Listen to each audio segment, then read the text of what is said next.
Now, Sam, Facebook finally deleted the account of the Marine we were discussing who documented his own suicide by posting a series of really unpleasant images on his Facebook page.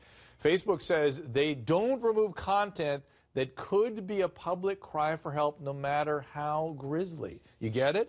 Yeah. I mean, it's a double-edged. This is the thing about social media. We're wondering, oh my God, what are the limits of this? How everything's always happening publicly now, and nothing is private. And yet, the fact that nothing is private, something like this is not private, and somebody could help. As you were saying, you were the one. Yeah. You were saying we should read and respond to social media. Yeah. Well, look at his friends. Let's say his friends were able to connect with him and with each other in order to organize to get to him. There are lots of. We often harp on social media. There's so many benefits.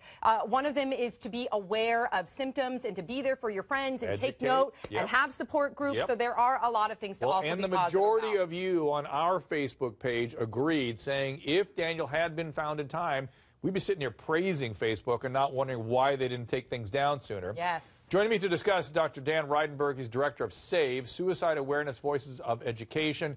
And Dan, I would like to ask, you're an expert in this area, and particularly as it pertains to Facebook and social media. Did the system work, at least insofar as it was able, for this veteran?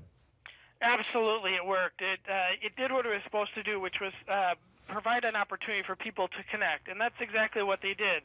They reached out to him. They tried everything they could. They actually followed the reporting feature within Facebook. Facebook took all the steps that they could. Unfortunately, we had a tragic outcome for this individual. But actually, the system worked just fine. Is there a reason they didn't take the photos down quicker? Is that is that maybe a little gaffe here that we should is part of the learning curve of dealing with things like this? Well, the timing of it is hard. We have some people who die by suicide, and people want the pictures up forever. Some people want them down right away.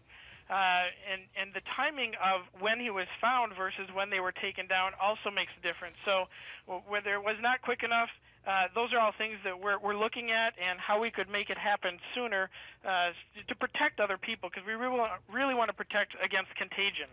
Thank you. Yes, which is another issue. Absolutely. Thank you, Dr. Reidenberg. I appreciate that. You understand what he means by contagion? For those 100%. out there, he means that people copycat. We do copycat. There is a contagious element to behaviors that are problematic.